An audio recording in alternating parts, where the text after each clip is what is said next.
അമ്മ മഴക്കാറിന് കണ്ണിറഞ്ഞു, ആ കണ്ണീരിൽ ഞാനലിഞ്ഞു. ഇതൊക്കെ പണ്ടാണ്. അതായത് അമ്മ മഴക്കാറും അതുപോലെ കണ്ണീരും ഇതൊക്കെ എന്ന് പറഞ്ഞാൽ പണ്ടാണ്. ഇപ്പോഴേ അമ്മ എന്നുള്ള ഒരു സ്നേഹം പോലും ചില ടീമുകൾക്കൊന്നുമില്ല. ചിലരുടെയൊക്കെ എന്ന് പറഞ്ഞാൽ പ്രവൃത്തി കണ്ടു കഴിഞ്ഞാൽ ഇവരൊക്കെ അമ്മയാണോ? അതായത് ഇവരൊക്കെ പറയുന്നൊരു വാക്കുണ്ട്, പ്രസവ വേദന എന്ന് പറഞ്ഞു കഴിഞ്ഞാൽ ഓരോ എല്ലുകളും നുറുങ്ങുന്ന വേദനയാണ്. അതുകൊണ്ട് തന്നെ കുഞ്ഞുങ്ങളോട് ഭയങ്കര സ്നേഹമാണ്, മണ്ണാങ്കട്ടയാണ്. നല്ലൊരു കാമുകനെ കണ്ടു കഴിഞ്ഞാൽ അതിൻ്റെ കൂടെ പോകും. അങ്ങനെയുള്ള ഒരുപാട് ടീമുകളുടെ എല്ലാവരെയും അല്ല പറയുന്നട്ടാ, ഇതുപോലെ ചിന്തിക്കുന്ന ഒരുപാട് ടീമുകളെ പറ്റിയാണ് ഞാൻ പറയുന്നത്. പക്ഷെ ഒന്ന് മതി. നമ്മളിപ്പോൾ കുറേ നല്ല നല്ല പഴങ്ങളുടെ ഇടയിൽ ഒന്ന് ചീഞ്ഞതുണ്ടെങ്കിൽ അത് പോയില്ലേ, ബാക്കിയെല്ലാം ചീയില്ലേ? അതുപോലെയാണ് എനിക്ക് പറയാനുള്ളത്. കാസർഗോഡ് നടന്നൊരു സംഭവമാണ്. അതായത് അമ്മ എന്ന് പറയുന്ന ആ ഒരു സ്ത്രീ ആൺ സുഹൃത്തുമായിട്ട് എന്നും പറഞ്ഞാൽ വീഡിയോ കോളാണ്. ഭർത്താവ് ഇവിടെ ഇല്ല, അയാൾ എവിടെയോ പ്രവാസ ലോകത്ത് ഈ കല്ലും മണ്ണും ചുമന്നിട്ടുള്ള ഭയങ്കരമായിട്ടുള്ള ജോലിയാണ്. അപ്പം അയാൾക്ക് വിളിക്കാനൊന്നും സമയമില്ല. അപ്പോൾ ഈ 10 വയസ്സുള്ള ചെറുക്കന് ചില സംശയങ്ങൾ. ഈ അമ്മ ആരോടാണ് ഇങ്ങനെ സംസാരിക്കുന്നത്? അച്ഛനോടല്ല. ഇങ്ങനെ ഈ അമ്മ ഒരു ദിവസം സംസാരിക്കുമ്പോൾ ഈ 10 വയസ്സുകാരനൊരു സംശയം, അമ്മ ആരോടാണ് സംസാരിക്കുന്നത്? ഏതായാലും ഇങ്ങനെ നോക്കിയപ്പോൾ വേറെ ആരോടോ സംസാരിക്കുന്നത്. ഈ 10 വയസ്സുള്ള ചെറുക്കന് പറഞ്ഞാൽ കുറച്ചൊക്കെ ബുദ്ധിയുണ്ടല്ലോ. അവൻ പറഞ്ഞു എനിക്കിത് ഇഷ്ടമല്ല, ഇത് സംസാരിക്കാൻ പാടില്ല എന്ന് പറഞ്ഞു. അമ്മ അവിടെ ചായ ഉണ്ടാക്കിക്കൊണ്ടിരിക്കുക. ആ ചായ എടുത്തിട്ട് ഈ ചെറുക്കൻ്റെ മേലേക്ക് അങ്ങ് ഒഴിച്ചു എന്നാണ് പറയുന്നത്. ആലോചിച്ച് നോക്കണം നിങ്ങൾ. അതിനുശേഷം എന്ന് പറഞ്ഞു കഴിഞ്ഞാൽ ഈ അമ്മ ഒളിച്ചോടുകയും ചെയ്തു. അവിടെയുള്ള പൊന്നും പണവും എല്ലാം എടുത്തിട്ടാണ് ഒളിച്ചോടിയത്. ഏതായാലും ഈ ചെറുക്കനെ പിന്നീട് എന്ന് പറഞ്ഞു കഴിഞ്ഞാൽ ബന്ധു വീട്ടിലാക്കുകയാണ്. അതായത് ആദ്യം ഉമ്മാൻ്റെ വീട്ടിലേക്കാണ് കൊണ്ടുപോയത്. അപ്പോൾ ഞാൻ പറഞ്ഞു വരുന്നത്, ഈ സ്ത്രീ ഒളിച്ചോടിയിരിക്കുന്നത് ആരുടെ കൂടിയാണ്? കുറച്ച് നാൾ മുമ്പ് ഇതേപോലെ ഒരു മീറ്റപ്പ് നടന്നിരുന്നു. ആ മീറ്റപ്പിൻ്റെ ഇടയിൽ പങ്കെടുത്ത തൻ്റെ സഹപാഠി അവൻ കല്യാണമൊക്കെ കഴിക്കാണ്ട് നിൽക്കുകയാണെന്നാണ് പറയുന്നത്. ഏതായാലും അവൻ പിന്നീട് എന്ന് പറഞ്ഞാൽ നല്ല സ്നേഹം കൊടുക്കൽ തുടങ്ങി. അങ്ങനെയാണ് അവൻ്റെ കൂടെ ഒളിച്ചോടിയത്. അപ്പോൾ അങ്ങനെ ഒളിച്ചോടി പിന്നീട് പിന്നെ കൊച്ചിൻ്റെ അച്ഛൻ വന്നു. അച്ഛൻ വന്നപ്പോഴാണ് പറയുന്നത് എന്നെ ഇതുപോലെ പൊള്ളിച്ചത്. അങ്ങനെ പോലീസ് സ്റ്റേഷനിൽ പോയിട്ട് കേസ് കൊടുത്തു. ഇനി കാമുകനും അമ്മയ്ക്കും എന്ന് പറഞ്ഞു കഴിഞ്ഞാൽ നല്ല ഒരു ഏകദേശം തന്നെ എനിക്ക് തോന്നുന്നത് എടുത്ത വകുപ്പുകൾ പ്രകാരം ഒരു 10 വർഷമെങ്കിലും ഇവർക്ക് ജയിലിൻ്റെ ഉള്ളിൽ വെച്ചിട്ട് മാമ ഉണ്ണാം എന്നാണ് എനിക്ക് പറയാനുള്ളത്. അതായത് ഇങ്ങനെയുള്ള ഇവറ്റകളെ ഒരു കാരണവശാലും വെറുതെ വിടരുത്. ഇവറ്റകൾ ഓടിപ്പോകുന്നതും പോരാതെ ഈ കുട്ടിയെ മാരകമായിട്ട് പൊള്ളലേൽപ്പിക്കുക എന്ന് പറഞ്ഞു കഴിഞ്ഞാൽ ഈ സ്ത്രീയുടെ ആ ഒരു മാനസികാവസ്ഥ നിങ്ങളൊന്ന് ആലോചിച്ച് നോക്ക്.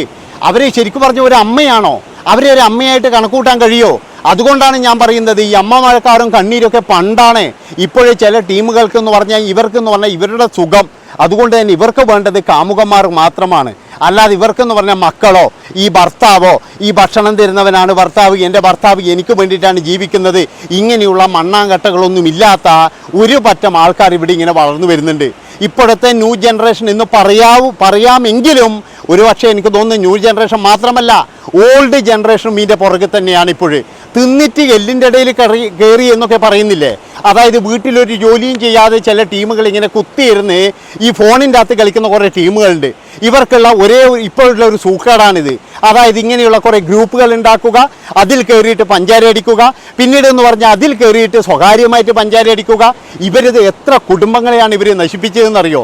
അതായത് ഈ സഹപാഠി സംഗമം, ഈ ഗ്രൂപ്പ് ഇങ്ങനെയൊക്കെ പറഞ്ഞിട്ട് കുറേ ആൾക്കാർ ഇവരൊക്കെ എന്ന് പറഞ്ഞാൽ ഓരോ കുടുംബത്തിൻ്റെയും അന്തകരായിട്ട് മാറിക്കൊണ്ടിരിക്കുകയാണ്. ഞാൻ എന്നും ഇത് പറയുന്ന പോലെ തന്നെയാണ്. അതായത് ഈ ഗ്രൂപ്പ് ശരിക്കും പറഞ്ഞാൽ എനിക്ക് തോന്നുന്നത് ഈ ലാൽ ജോസിൻ്റെ ആ ഒരു ക്ലാസ്മേറ്റ് എന്ന് പറയുന്ന സിനിമയുണ്ടല്ലോ, ആ സിനിമ വന്നതിന് ശേഷമാണ് ഇങ്ങനെയുള്ള ഗ്രൂപ്പുകൾ കൂടാൻ തുടങ്ങിയത്. അന്ന് മുതലാണ് നമ്മുടെ കേരളത്തിൽ ഇത്രയധികം ഒളിച്ചോട്ടങ്ങൾ. അതായത് ഇപ്പോഴെന്ന് പറഞ്ഞാൽ ഈ ഒളിച്ചോട്ടം എന്ന് പറയുന്നത് ഒരു ചായ വാങ്ങിച്ച് കുടിക്കുന്ന പോലെയാണ്. ഇതൊന്നും വലിയ പ്രശ്നമില്ല, നാണക്കേടില്ല, അതല്ലേ എല്ലാവരും പറയുന്നത്. അതായത് 2 പേരും ഒളിച്ചോടാൻ തീരുമാനിച്ചു കഴിഞ്ഞാൽ ഇവർ പറയുന്നൊരു ന്യായമുണ്ട്. ഇപ്പോഴത്തെ കാലത്തൊക്കെ അത് ഉള്ളതല്ലേ? പണ്ടത്തെ കാലമാണോ ഇത്? ഇപ്പോഴത്തെ കാലത്ത് എന്ന് പറഞ്ഞാൽ ഒളിച്ചോട്ടം എന്നൊക്കെ പറഞ്ഞാൽ എന്നാ ഉള്ളത്? ഒരു കുഴപ്പമില്ല എന്ന് പറയുന്ന തിണ്ടികളാണ് നമ്മുടെ ചുറ്റുമുള്ളത്. എന്നാൽ അത് ഭർത്താവിന് വിവരം കൊടുക്കത്തില്ല, അല്ലെങ്കിൽ വീട്ടുകാരോട് പറയത്തില്ല. ഇവർ പിന്നീട് പറയുമോ എന്നോട് പറഞ്ഞു തരുന്നട്ടോ, എന്നോട് ഒരാഴ്ച മുമ്പ് പറഞ്ഞിരുന്നു ഞാൻ ഇതുപോലെ ഓടാൻ വേണ്ടി നിൽക്കുകയാണെന്ന്. അപ്പം അങ്ങനെ പറഞ്ഞിട്ടുണ്ടെങ്കിൽ ഇവൾ ചിലപ്പോഴെന്ന് പറഞ്ഞാൽ ഒളിച്ചോടത്തില്ല. കാരണം എന്താ? അയാളുടെ പണവും സ്വർണ്ണമെന്ന് പറഞ്ഞാൽ അയാളുടെ പേരിലാക്കും. ഈ പല വിദ്യാർത്ഥികളും ഒളിച്ചോടുന്നത് ഭർത്താവ് പിന്നെ ഉണ്ടാക്കിയ ഈ പണവും സ്വർണവും കൊണ്ടാണ്. അതാണ് നിങ്ങൾ മനസ്സിലാക്കേണ്ടത്. ഈ പിന്നെ ടീമാണെങ്കിലും ഈ ഒളിച്ചോടാൻ വേണ്ടി നിൽക്കുന്ന ടീമാണെങ്കിൽ ഈ സുഹൃത്തുക്കളുണ്ടല്ലോ, ഇവന്മാർ ആദ്യം നോക്കുന്നത് എന്താണെന്നറിയാം, എത്ര പണം വരുന്നുണ്ട്, എത്ര ബാങ്കിലുണ്ട്, ഇതൊക്കെയാണ് ഇവർ നോക്കുന്നത്.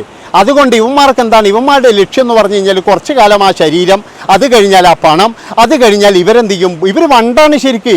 ഇവർ വേറൊരു പൂ ഇങ്ങനെ അന്വേഷിച്ചു പോകും, അത്രയേ ഉള്ളൂ. അത് പക്ഷേ എങ്കിൽ ഇവിടെയുള്ള കുറേ മണ്ട ശിരോമണികൾക്ക് മനസ്സിലാവത്തില്ല. ഇങ്ങനെയുള്ള കൂതറകളാണ് ഞാൻ പറയുന്നത്. ജയിലിലാണ് ഈറ്റങ്ങൾ പോയി കിടക്കേണ്ടത്. അപ്പോൾ ഈ സ്ത്രീക്കിന് മനസ്സിലാകാനാവുന്നതേ ഉള്ളൂ.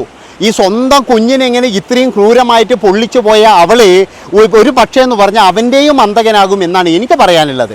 അതായത് ഇത്രയും ക്രൂരത കാണിക്കാൻ പറ്റുമെങ്കിൽ പിന്നെ അവൾ പിന്നെ ഇതല്ല ഇതിനപ്പുറത്തും കാണിക്കും എന്നുള്ളതിൽ യാതൊരു സംശയവും വേണ്ട. നമ്മുടെ നാട്ടിൽ ഇപ്പോഴും എന്ന് പറഞ്ഞാൽ എല്ലാം എന്ന് പറഞ്ഞു കഴിഞ്ഞാൽ കുത്തോട്ടാണ്, അതായത് കീഴോട്ടാണ് എല്ലാം വളർച്ച എന്ന് പറഞ്ഞു കഴിഞ്ഞാൽ. നമ്മൾ വിചാരിക്കുന്നത് എന്താ അറിയുക, നമ്മൾ ഭയങ്കര മുകളിലോട്ടാന്ന് വളർച്ച. ഒരു മണ്ണാങ്കട്ടിയല്ല. ഒരമ്പലത്തിൽ പോകുന്നത് എന്തിനാ, കുറേ പഞ്ചാര അടിക്കാൻ വേണ്ടിയിട്ടാണ്. അല്ല നിങ്ങളെന്താ വിചാരിച്ചാൽ ഭയങ്കരമായിട്ട് ഭക്തി ഉണ്ടാകാനാ? ഒന്നുമല്ല.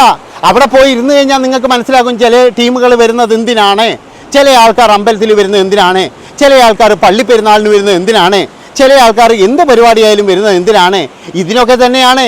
ഇപ്പോഴും ഞാൻ വരുന്ന വഴിക്ക് കണ്ടു, അതായത് മുഖംമൂടിയൊക്കെ ഇട്ടിട്ട് രണ്ടാൾക്കാർ ഇങ്ങനെ പിടിക്കുന്നത്. അതായത് അവരെന്തോ ഭയങ്കരമായിട്ടുള്ള ഭയന്നുകൊണ്ടാണ് ഇരിക്കുന്നത്. അതായത് അവർക്ക് നല്ല ഭയമുണ്ട്. ചിലപ്പോഴെന്ന് പറഞ്ഞാൽ ഏതെങ്കിലും ഒരുത്തിൻ്റെ ഭാര്യയായിരിക്കും.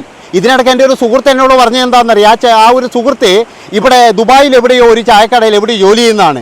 അവിടെ ഒരുത്തൻ സ്ഥിരമായിട്ട് ഒരു പെണ്ണിനെയും കൊണ്ട് വരുന്നതെന്ന് പറഞ്ഞു. അപ്പോൾ ഇവൻ ഒരു ദിവസം ചോദിച്ചുപോലെ അവനോട് ഭാര്യയായിരിക്കും അല്ലേ, കുറേ നാളായി ആ കല്യാണം കഴിഞ്ഞിട്ട് എന്നൊക്കെ ചോദിച്ചപ്പോൾ ഇവൻ എടുത്ത വായിക്ക് പറയുകയാണ്, എൻ്റെ ഭാര്യയല്ല വേറെ ആരെയോ ഭാര്യയാണെന്ന്. ഇതാണ് നമ്മുടെ സംസ്കാരം എന്ന് പറഞ്ഞു കഴിഞ്ഞാൽ നമ്മളെ മലയാളികളാണ് പറയുന്നത്.